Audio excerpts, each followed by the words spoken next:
Episode 289. That's how old I feel right now. Yeah. Okay, Yoda. Nah, Yoda's a lot older than that. You got a ways to go. You're just a young buck in the architectural world. I'm Grogu. Yeah. I am Baby Yoda. It was better when he Big. didn't have a name yet. That was fun. Really? Yeah, it was. So you just found a brand new digital technology, innovation, game changer app on your computer, Game right? changer. Yes. Yeah. Stickies. Stickies. The little sticky notes. When you said that, I was like, man, that's been around for a long time. And I did a quick little shortcut search on my computer, and lo and behold, there it is. I should actually open it up and see if there's anything in there, like old information. Of computers and stuff. Do you just all of the information from your old computer? Yes, I migrate. Yeah. Okay. Hey, look, got a sticky note here. And who knows how old this is? I wonder if there's any way to even tell how old it is. It should have date. Might have dates. Yeah, well, this is not as quite an evolved sticky app as you have. Well, look. Do your physical sticky notes have dates on them too? All of them? It depends on if it's a project-related note type thing or the countless thousands of username and password. Oh, yeah. My password management system is sticky notes. That's awesome. I actually have two here, and one of them has band names on it. Okay. Who knows why? And the other one is a quote by Tony. I don't know how to say Tony's last name. Robbins. I'm going to say Tony Shea. No, not Tony. Yeah, I think I could probably enunciate that one correctly. But Tony Shea, who was the CEO, maybe still is, of Zappos, the shoe company, but he had written a book about customer service that was pretty influential back in the day. But the quote is, envision, create, and believe in your own universe, and the universe will form around you. Say that one more time. Envision, create, and believe in your own universe, and the universe will form around you. In the universe. I have no context for this sticky note. I don't know why it's here, but It's got to be in the same voice as the guy who does the voiceovers for movie trailers. In a world. blast from the past. Thanks for that. I'm going to quit that app now. I'm not going to use it. But Well, it's funny is that my desk is usually littered with sticky notes, like physical sticky like real physical sticky notes. Oh, Yes. yeah. You have a history with sticky notes. You used to post your Inktober sketches. They were all sticky notes. You had this constraint of a format that you loved. I did. And I still have all of those sketches when I did the year of the stickies. You know, I almost need to force myself into doing that again, only because I've sort of fallen out of, I won't say love, because I still love sketching. It's just, Ain't got time for that? well, What? no, I guess the excuse is that because I draw so small and so detailed, and I usually drew in low light too, which is probably why I now have to have readers. It is. And for some reason, once I started with reader glasses and stuff, the precision just wasn't there. I couldn't feel that I was still doing the quality that I was doing. I don't know if that makes any sense. Well, I mean, you don't have to follow the same rules. Change the rules, man. Can I give you some advice? Oh, please. Mr. Old Timer Sketcher now? Get a fatter pencil or a fatter pen, get bigger paper, and get some more light. And you will be off to the races. You're going to come into your second golden age of sketching if you do that. The one thing that I've always needed to do is loosen up a little. I agree, man. People love your sketches. And this is why people subscribed, followed your Instagram account. Right. Because of that. Yeah, incredible stuff. I know what you mean about the detail, that you have an incredible amount of detail. It's like the drawing is never done, is how it comes across. I drew with the double lot micron pen, and the level of detail, I used to draw the nail heads in the dilapidated buildings and stuff that I would draw. I would draw the nail heads in the boards. It's funny because you're thinking through the construction details of these stick houses that you were drawing. Yeah. Dilapidated, falling over, hanging off the edge of a cliff, stick houses. One of my other favorite mediums of drawing with, still on paper, but I love not fountain pens. I still draw with fountain pen, but just a regular old ballpoint pen, a regular old big ballpoint pen. You're weird. I like that. I know you're into that. And I get it from an illustration point of view because, man, you can get detail. You can do shading. Yeah. You can do a lot of stuff with a ballpoint that you can't do with other pen types. You definitely can't go there with a gel pen. It's really hard to go there with a fountain pen. It's really hard to go there with a felt tip pen. Yeah. It is pretty incredible. And at the same time, they're just the cheapest piece of crap on the planet. Exactly. Right? That's kind of what's so cool about it too. My favorite one are the old little, can you hear that? Yeah. Because I have Got one too. a ton of, I'm using it right now. I really can't talk. I was going to say, I have tons of the little clicky black government style ballpoint pen. And normally, because those would come with a fine tip and you still get that detail, but you can get the shading, the shadow, everything that you're talking about. There's a level of uncontrollability to it because Is that a word? it is now. Yes. Hey, This might be the show title, A Level of Uncontrollability. There you go. plain and simply, if I earned my architecture degree, I earn the right to make up arca speak. That's true. That's what we do. God, how many times you sit in an architectural lecture and you just hear the words and you're just like, here it goes. Eyes roll back.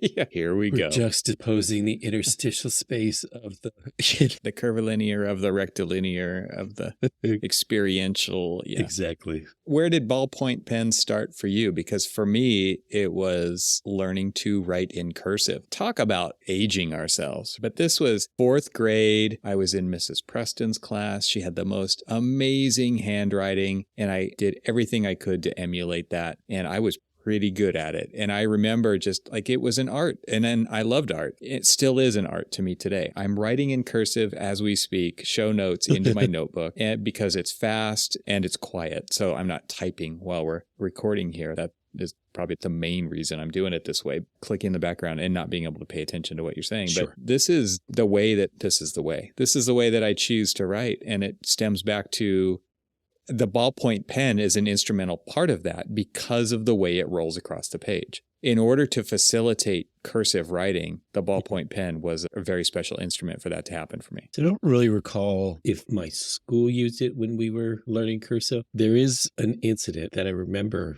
using a ballpoint pen. I'm not sure I want to admit it on, for the... Is the statute of limitations up yet? That's all that really matters. It is. It clearly is. When my father passed, I was going through a lot of his stuff, and I found this particular offense, should we call it? And one of my first recollections of using a ballpoint was to, all right, fine, admit it, peel the Band-Aid off, reveal to the world that I was a childhood forger. Everybody was, Cormac. But honestly, you should have seen You were good at it. how good I was of my father's signature. You were thinking about going into that as a profession. Maybe it was a calling. I'm honestly tearing up from holding back the laughter. So just say that my math grades were not the best. And there's one grade in the world back when we were kids that you could easily change to a B. And I, in math class, got a lot of B's, shall we say. And this was for whose edification? Your mother's? No, this is my father. Okay. And so when the report card came home and was never shown to my father because, oh no, I didn't get my report card. It was because I didn't want him to see my elementary level forgery attempts. Well, with practice comes perfection. Yeah, exactly. Oh. I can't believe I just... Doesn't it feel good to get that off your chest? Like now you can live freely. This has been weighing on you for so long and holding you back. True. This is all good. I wanted to start off this episode, since we are on such a tear here. You guys recently, you and your daughter went on a field trip. I would love to hear this. Speaking of people who do well in school versus people who don't like you, I think your daughter is on a different path, on a different trajectory. She is, which is also... There's a theme here. Thanks for now bringing that into it. Backstory is that my daughter wants to go to law school. And her vision is that she wants to go to the University of Michigan for undergraduate. And she wants to go to Harvard for graduate Harvard Law. She got it all figured out. How old is your daughter? She's 15. Okay. She's got it all figured out. She does. She needs to slow her roll. I happen to be looking at tuition for both of those institutions. And Sure. Don't do that. you never do that. You scare yourself. But so this past weekend, we just happened to be driving around. And so I was like, because I've seen photographs of the University of Michigan's Law Quad, and it's an amazing collection of buildings. And just like, you know what? I want to show it to her. It was on Sunday. And so we drove over there, pulled up, got out of the car. And I was just like, all right, come on, let's go. And she just looks at me and she says, what? I'm like, you got to see this. If this is what you want to do, you got to see it. And she's just like, can we? So, of course, since I was a childhood forger, obviously a life of crime is in my wheelhouse, right? But You can't tell me that there's not a single architect out there listening to this that hasn't done this, that you just basically walk into a building and you act like you belong there because you want to see it. You don't want to disrupt anything. You just want to see the building. I just wanted to see the buildings, but I wanted her to. Your daughter's learning new skills. Exactly. I wanted her to actually see this. And the thing that was most amazing about this is that the look on her face of amazement, of astonishment, because here we are walking through a collegiate Gothic building and it's so exquisitely done, so beautiful. And they've just recently done some renovations to it. So there's this blending of this collegiate Gothic that is closing in on 100 years old, if not older, in some of the older buildings. And then there's all of the new stuff that they were doing. And it's just this beautiful blend. And there are architects out there that can do this beautiful interweaving of classical architecture and modern architecture that really contributes to and sings with each other. So instead of trads versus mods, it's trads and mods working together, collaborating. It's a beautiful collaboration between the two. Old courtyards are now these glassed atriums that are just this beautiful, comfortable space that they can still sit outside under the sun, but it's still inside and you feel like you're outside. And they did a wonderful job of all of this. But the thing that I wanted to show her is that we just started walking around and just the feeling of being in a college environment, seeing what is in store for her if she does actually go to law school. I mean, everybody has a dream and then sometimes it changes. I don't know. She absolutely could. But I wanted her to see what the college environment is. And her eyes were so wide. The smile on her face was just amazing. We walked into this beautiful law library, such a beautiful place. Not allowed to take any pictures of the interior spaces. Let me guess, that didn't stop you.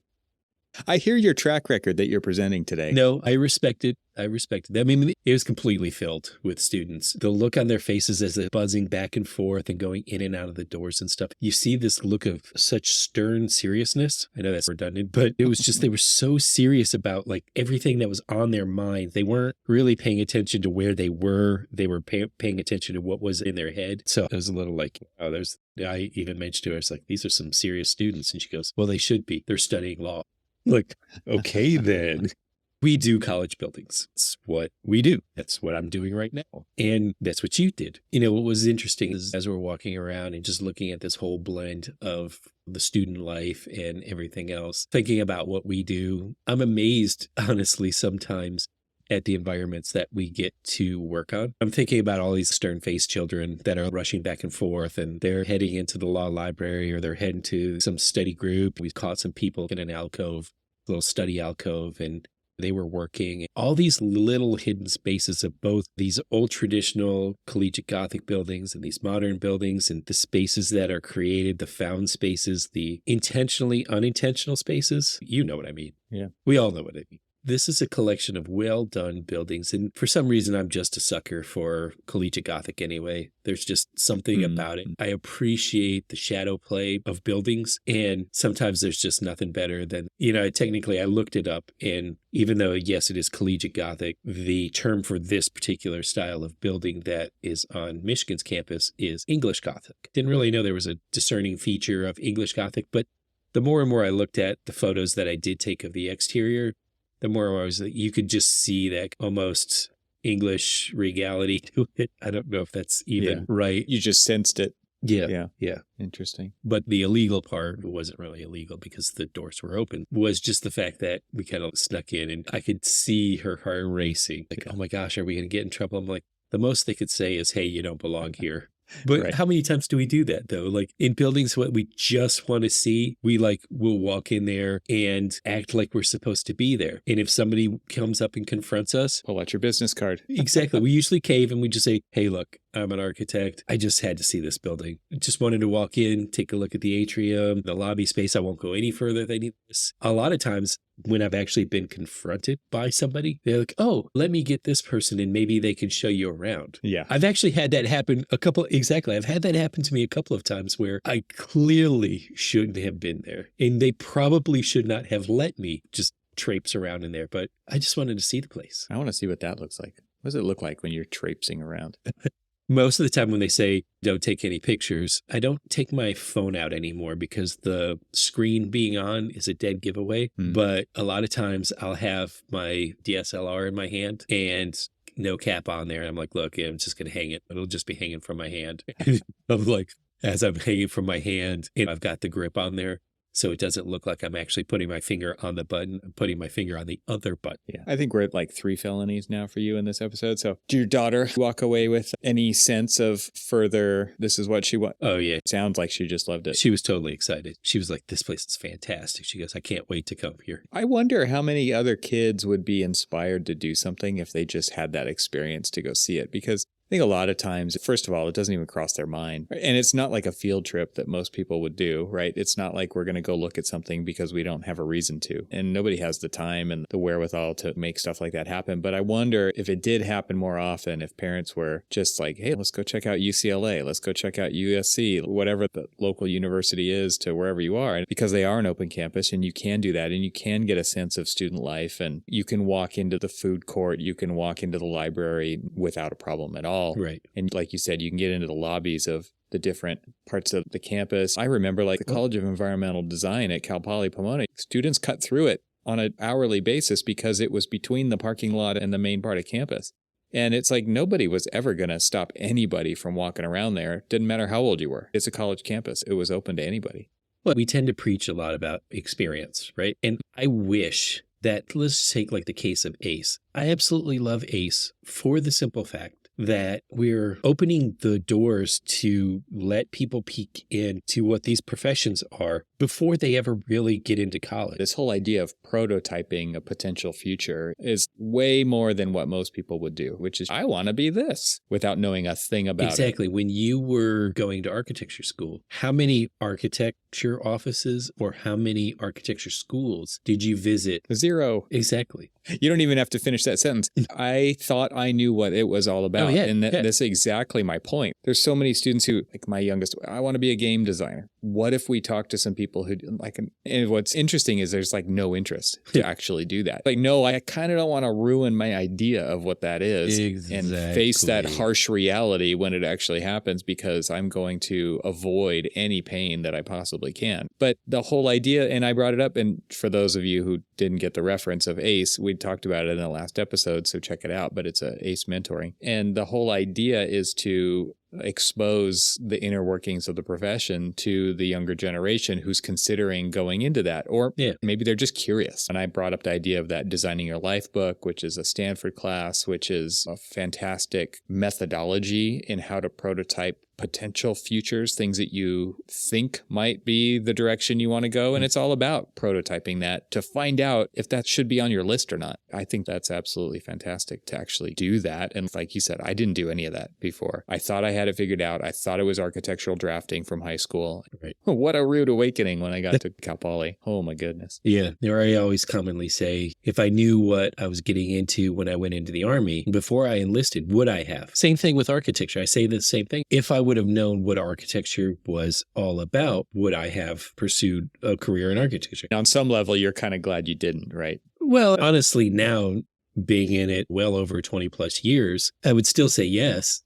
Would there have been some other things that I would do differently to augment or study alongside of architecture? Like, would I have studied business a little bit more, or marketing or public speaking or something like that, instead of waiting so long into my career to actually be comfortable in front of someone or things like that? But I think I've always been the true believer. My son was learning about Alexander Calder in an art class, and we happened to be living in the DC area, and one of Calder's largest works, and funny enough, a big, huge section of the National Gallery of Art, the modern side, the I.M. Pei building, had a lot of Calder in it. And right as you walk into this big, massive atrium, giant one hanging from the ceiling, you see the giant one hanging from the ceiling. And so I was like, oh, wait, you're learning about Calder. Let's go to DC and let's learn about Calder right there, front and center. I've always thought that if we have the opportunity to teach them, like, hey, we're learning about the assassination of Lincoln. Okay, well, let's follow the trail of John Wilkes Booth, which literally was in our town. You could basically trace everything that was happening leading up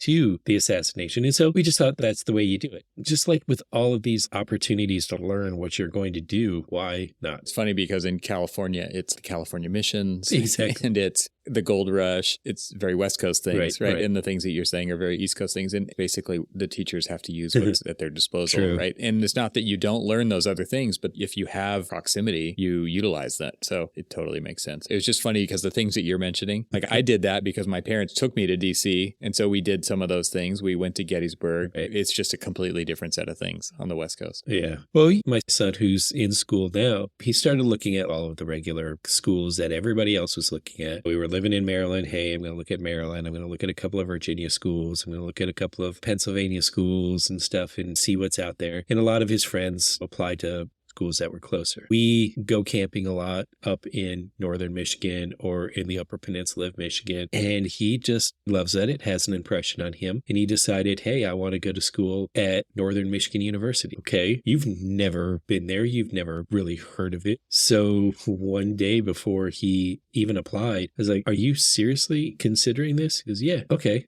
let's go take a look. Let's make sure you're really interested in doing this. Now, he ultimately did apply before we actually drove up there, but he got accepted. He got accepted to a bunch of different places and had obviously this decision to make. And we drove up there and it was like in the dead of winter, snow all over the place. It's a good time to go because that's what's going to truly test him. Exactly. He's up there right now studying and he loves it.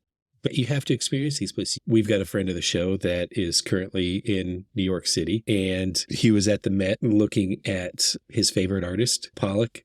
And we were just chatting about it. So kind of a fan of Pollock as well. He was just like, I've had this coffee book table of Pollock's work for years, and I haven't seen any of his big work. I'm sure he's seen other work, but he's there. I'm going off on a tangent of experiences, but it's all about getting out there and enriching your knowledge. Really connecting the physical world. Exactly. Yeah. Yeah. Actually connecting the thoughts with the place is a huge piece of it. I think it's interesting to just listen as we have these kinds of conversations. And I'm thinking like as a listener of this podcast, which I think a lot of people have been with us for a long time, probably understand why we talk about this stuff on an architectural podcast, even though it's tangential in a way, but we've been on this journey for over 10 years on this podcast, and people are experiencing these things with us. You're talking about your kids in college. When we started this podcast over 10 years ago, it was a very different conversation about kids back then, but it was still part of our life and our career and piece of the puzzle that is the career of an architect, which is how do you balance all this stuff? How do you enable the next generations to experience the world? What are the values? What are the family values? What are values you think that a lot of people should have in societies? Anyway, I thought it was interesting. And another thing that happened, I'm crafting a segue right now, Cormac. Okay. I'm an audio professional. I could tell. Something else that happened in our past 10 years is you and I both got licensed. And we teased about this topic on the last episode, or just foreshadowed it a little bit. But something that we went through, you and I both, which I would call it a painful experience. It was probably one of the hardest things I've ever done, which is getting your license. And it's not just that getting your license is difficult. It's that getting your license is difficult after I looked and I got mine 17 years after I graduated. And I had to balance all this other stuff. And I think that's why I think of it as a difficult scenario to go through rather than just doing it right out of college, which if part of your goal is becoming a licensed architect, just get it over with. Make it as easy as possible because it only gets harder. So anyway, there was some news. Before we launch into that, funny enough, which I knew it was meant for us to be together, is it literally took me 17 years, exactly 17 years to get mine as well. Yeah. For some reason, I always felt a bit of shame with that. Oh, yeah. This is why I feel so good that you were able to admit this forgery thing that you've done, right? Well, I remember we were at an AIA conference and we were out to dinner with a group of friends. And somehow, some way, the chatter started to rumble that Cormac didn't have his license. And then somebody blurted out, one of our friends who is a blurter, Cormac, you don't have your license? And just the embarrassment, the judgment, the room full of architects. It was judgment. It was embarrassment. It was just like, oh, man. And for some reason, even on the earlier episodes of podcasts, you can almost hear me masking the fact that I didn't have a license. Well, the fact is also that once you did get your license, you also masked that fact. I did do that, too. I did do that for a while. What you're talking about kind of like blew your whole... See, we're audio professionals. Kind of like your segue was supposed to be smooth. And then you're like, oh, it took me 17 years. And then I was just like, wait, doing the math real quick. It took me 17 years too. Well, the reason we're bringing this up is because NCARB has eliminated a policy that we had to deal with. I personally dealt with this, and I know a lot of other people have just plain old not become architects because of this policy. And what's weird about this is, I'll read the headline now. NCARB eliminates the ARE rolling clock policy. There's no asterisk here, but there freaking should be one, because NCARB issues an apology to everyone that they screwed over the course of the last, I don't know, say 17 years? Oh yeah, no, none. There's no apology here. And it's not, we're all NCARB haters here, but I think it is valid critique for us to do. And we are licensed architects. We have gone through NCARB to obtain that license. And I think any organization out there needs to be able to be not really held accountable. Yeah, maybe held accountable, but also just critiqued, because this is our profession. We're a big piece of it. And we actually have earned the status of being able to talk about this. So did you receive an email from the AIA once NCARB announced it? I did. I think I did. Well, I got an email from the AIA basically announcing that they had eliminated the rolling clock, but they were also saying, please share your experiences. I'm like, I will be. How much time you got? Well, let's explain what the rolling clock policy is. Let's just start there. Or at least what it used to be. It actually isn't in effect yet from what I'm reading right now. It says it's effective May 1st, 2023. So it's still in place. So man, if your rolling clock expires before May 2023, extra hurt on you, I guess. I'm on the NCARB's website. And here's an interesting fact of one of them. Well, actually, I'm not going to get into that interesting fact yet. Let's just talk about what the rolling clock is. The rolling clock is, you said April or did you say May? It says on April 30th, 2023, the policy will be replaced with a new scoring validity policy. It seems a little weird. Whatever. Yeah, I'm looking at the press release and it has May 1st. It's 1 day apart. Okay. Yeah, 1 day apart. What they should do is put it on April Fools, because they fooled us quite a bit over the years. So the ARE rolling clock was when you were sitting for your ARE test, your architectural registration examination tests, you had 5 years from the start of your passing your first test to complete all of your tests. Now, people are going to say, 5 years? Why would it take you 5 years? I'm laughing because it took me 17. I'm laughing because further down, there's a couple of different things about exam divisions in the ARE 3.1, exam divisions in the ARE 4.0, exam divisions in the ARE 5.0, and then the upcoming ARE 6.0 that will be forthcoming. It's not there now. Right now, we're at the 5.0. I started taking my exams in the 3.1. And just to be clear, real quick, and I'm tracking with you, I started in 3.1 also. Just to be clear, if you didn't finish all of them in 5 years, that doesn't matter. What happens was the first one that you took, the 5 years starts then. The first time you passed one, yes, the 5-year clock starts then. If you go over 5 years, they start taking those exams away. Exactly. So if it took you longer than 5 years, which in many cases, a lot of them have. In fact, I was just talking to somebody who I knew that when I just started working with Air St. Gross, they had started taking their tests. And now it's 8 years later and they're still not done with their tests. So I know life has totally gotten in the way, and they've had children. We experienced all sorts of change and upheaval, and just life gets in the way. It just happened. COVID. And what's interesting about it is they definitely had suffered this rolling clock issue as well. So if you lost that test, then that's just it. And then a lot of times, and this happened between the transition between the ARE 3.1 and 4.0, they had a little matrix. Do you remember that matrix? Yes, because they were tracking. Exactly. If you took this test and this test, it would replace this test in 4.0.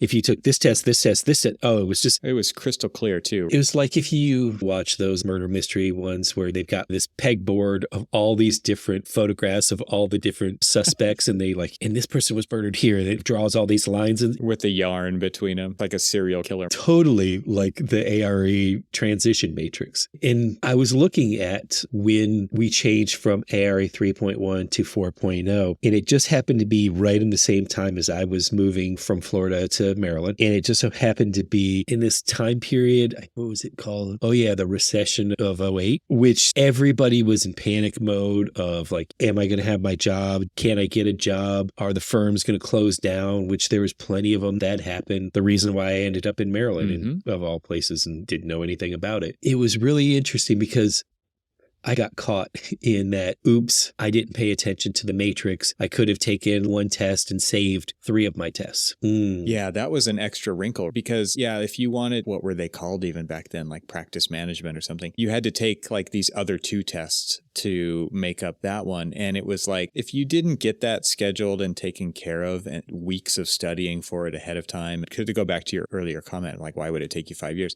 I remember when I started off on that journey with the flashcards and stuff, it was like, study for this test for 6 or 8 weeks before you take it. And then after you take it, goal is to forget that stuff as fast as possible. Why? Because you need the space in your brain for the next one. And you have to recover from that traumatic experience. The test centers are horrible, right? And everybody knows what these test centers look like. They look like the inside of a solitary confinement prison. This is the experience you go through. Back then, you didn't know if you passed or failed. You got a letter in the mail weeks later that told you if you passed or failed without any explanation of anything. Period. It was like, you failed. Enjoy your day. This has always been an opaque process. And you've got this rolling clock, right? And so why is it a big deal, 5 years? Because if you don't get them all done in that 5 years, you have by far forgotten the ones that they start taking away. By far. And you're basically starting those over again. I think the idea of all of this really was like, architects need deadlines. If they don't have deadlines, they'll just drag this out forever. I'm sure it did work in some ways for some people to say like, yeah, I'm just going to get it done because if I don't have a deadline, there's no urgency to it. It's not going to happen. And on the other hand, the unintended consequences of that, if that really were the case, it's just screwing tons of people because, like you said, life gets in the way. You're having kids. You're on maternity leave. You're trying to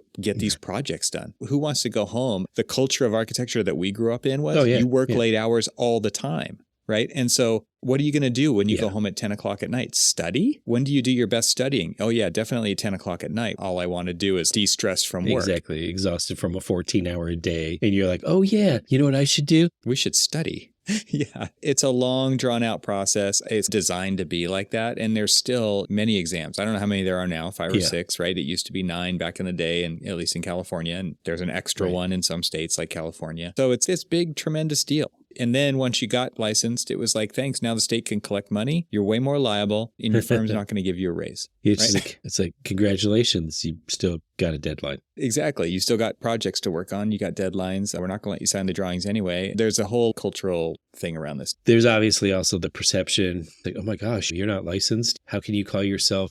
There was the stigma of, what do you call yourself? Here I am, a project manager, working on large scale projects, hundreds of millions of dollars, and I can't even call myself an architect. Yeah. And the fact is, you're as much of an architect as the architects, in air quotes, who are working on the project, who are 10, 20 years younger than you. It was interesting. It was weird. Still to this day, a lot of people are like, well, what do I call myself? If I'm not an architect because I haven't passed the licensure exam, then what am I? At least engineers have engineer in training, which for some reason architects seem sometimes aghast by that as well, because they're like, don't call me an AIT. You have training wheels on, literally.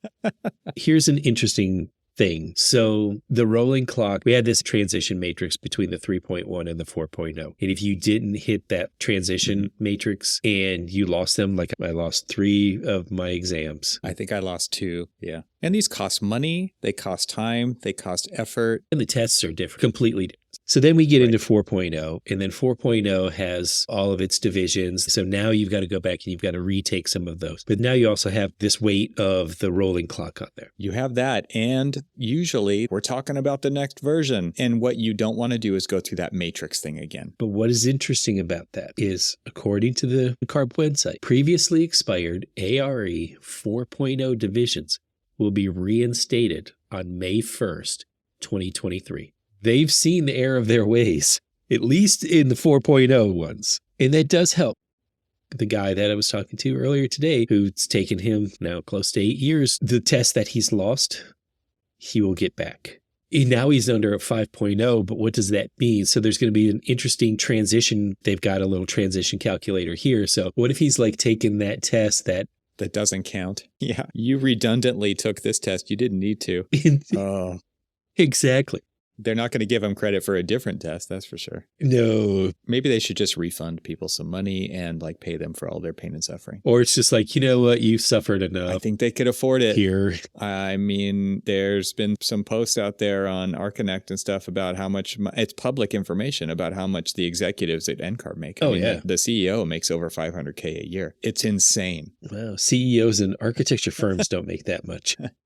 Oh, I laugh because it's true. Yeah, it's painful. I laugh because it saves me from crying. So there's this asterisk thing, this invisible asterisk, which is that for current test takers, this means the validity of their ARE 5 divisions will be extended through the next iteration of the exam, which is going to be likely called ARE 6.0, which it says effectively doubles score validity to at least 10 years. So it's not like this is eliminated forever. So basically they're saying that your division numbers won't go past whatever number they are in +1 division-wise.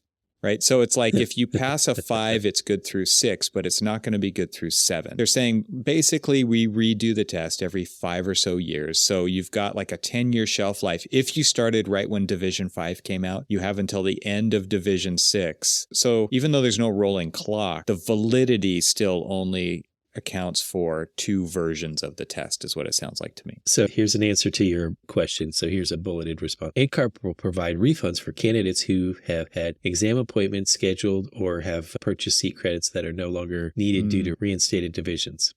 Unfortunately, NCARB cannot offer refunds for candidates who retook a division of the ARE that had expired under a previous policy. So if you've taken a test and it expired, and then you've taken the replacement, but then they reinstate the one that you passed previously that dropped off, no, it still falls under the unfortunately NCARB cannot offer a refund. It's more like won't. So they could.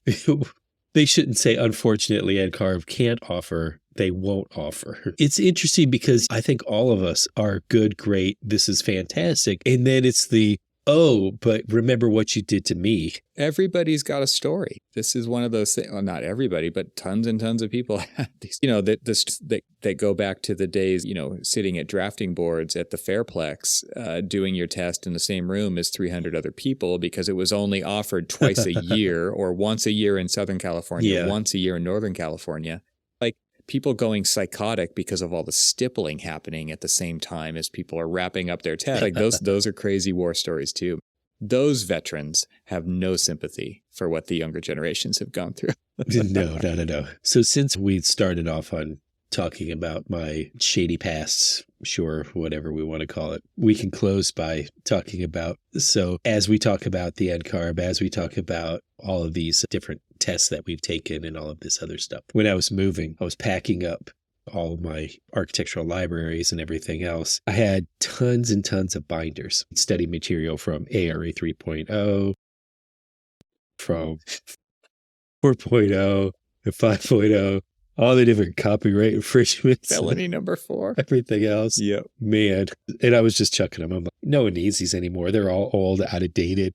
3.0, some of the drawings in the thing were all hand drawn. We were talking about sketching and stuff. I'm like, oh, they were hand drawn. Right.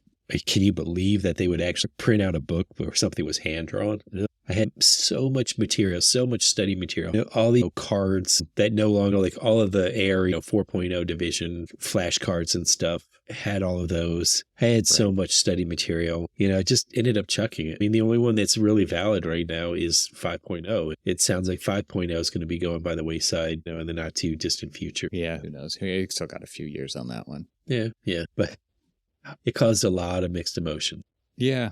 I wanted to point out a couple other things here. One of them is, it says NCARB will be working with licensing boards across the U.S. to facilitate adoption at the state level. I wonder how open states are going to be to this decision. Is this kind of like federal laws and state laws and the states get to adopt whatever they choose? It's already kind of like that, right? Where some states have different requirements once you've passed all of the NCARB ones to get your stamp in the state, to get your state license. Like California's got what they call the CSE, the California State Exam or something like that. It's a California Supplemental Exam. Arizona has a written test that you mail in, which I wish I could have done that one, right? But some states have no additional requirements. So I just wonder what this is going to lead to. I don't think that everybody's going to be able to completely rely on this press release and maybe even the date of May 1st. That's definitely something to keep in mind and check with your local boards and with NCARB to see.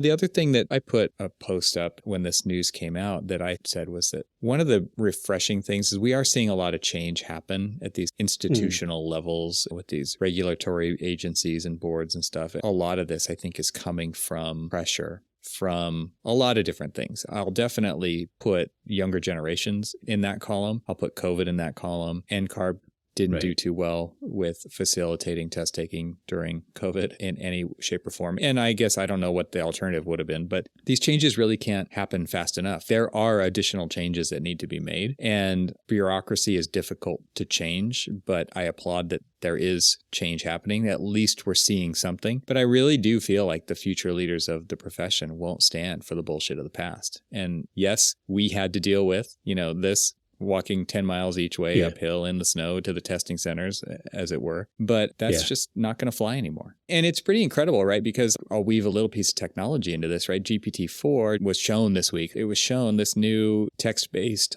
AI system. It passes all these exams. They're not saying it passes the architect exams. I have no idea because nobody knows that they exist and nobody cares.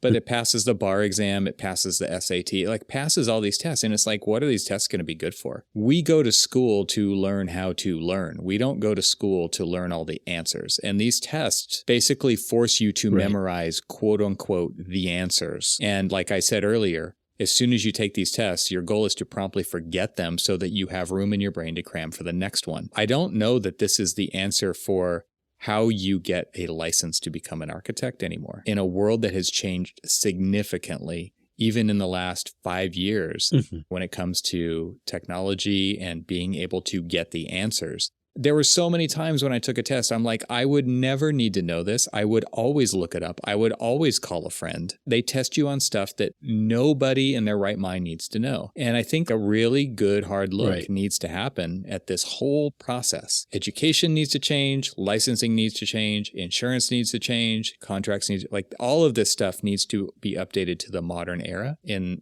very smart ways. You don't just change it wholesale, but you do go in and you really pay attention and you get your best people on this stuff and you change it. You move on. There's no reason that people need to suffer the same way we did to become architects. They don't. What we need is a future of architects. And all of these barriers that have been in the way that are keeping people back from achieving that is hurting our profession more than they know.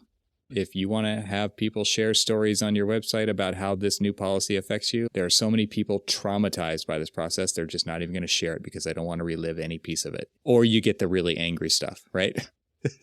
Right. You look at a few of the comments that's actually on the NCARB blog about it, and they're like, well, I applaud this decision and stuff. And then you have follow-ups to that. It's just like, yeah, I wish this happened when I was doing mine, or this, that, and the other. And we've talked in the past about how we were basically brought up reliving the bad habits of the generation before us. And we just kept pushing those habits down the road to newer hires and stuff like that. To have the new generation basically say, none of this makes sense. This is all BS. Why are we still doing this? Yeah, right. People actually listening and actionable changes happening. Changes are really happening. It's fantastic. If enough people say that this rolling clock is stupid, and they finally say, okay, yeah, you're right, it is. That's fantastic. I mean, keep pushing for the change in the profession to make it the profession that you want, not the one that you were given. Yeah. It's interesting too, because I feel like nowadays it's easier than ever to be real on the internet now,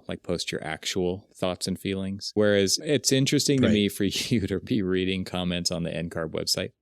I would have never put a comment on the NCARB website, especially if I was unlicensed. It was like, I don't want to become a target. I don't want them to look me up. I wouldn't let them know that, anything about me that they don't absolutely need to know. Nowadays, it's very different. There's a few places on the internet, like I was mentioned earlier, that there are Connect forums. People are super real on there, and they're not afraid to post their opinions, their thoughts, and their feelings. And it's nice to be able to have those. We didn't have those back in the day. It was like, of course, these conversations happen, but nobody was going to say these things out loud to NCARB or to the AIA. And maybe they still don't. And maybe you're just going to get the weakest sauce answers on those questions that they're asking. Who even even knows if they're publishing the full breadth of the feedback that they're getting. I have no idea. Right. But on a publicly forum-based website, you're going to get it all. And I bet you there's some serious stuff on websites like that. I'm not looking it up. I'm not going to put a link in our show notes to it, but those are places where you can get like the real pulse of the industry.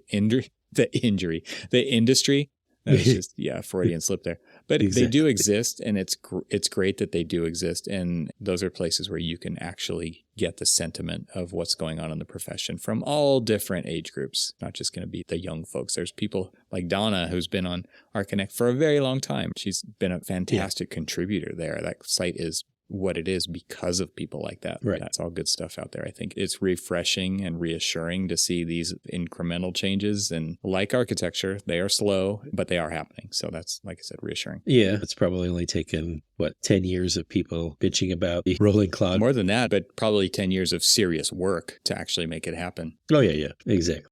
Feel better now? Got this off our chest? I think it was worth talking about. Yeah, I don't know why I really provided information of my criminal past, but whatever. Yep. Well, I'm sure more bombs will be dropped on future episodes. I'm sure.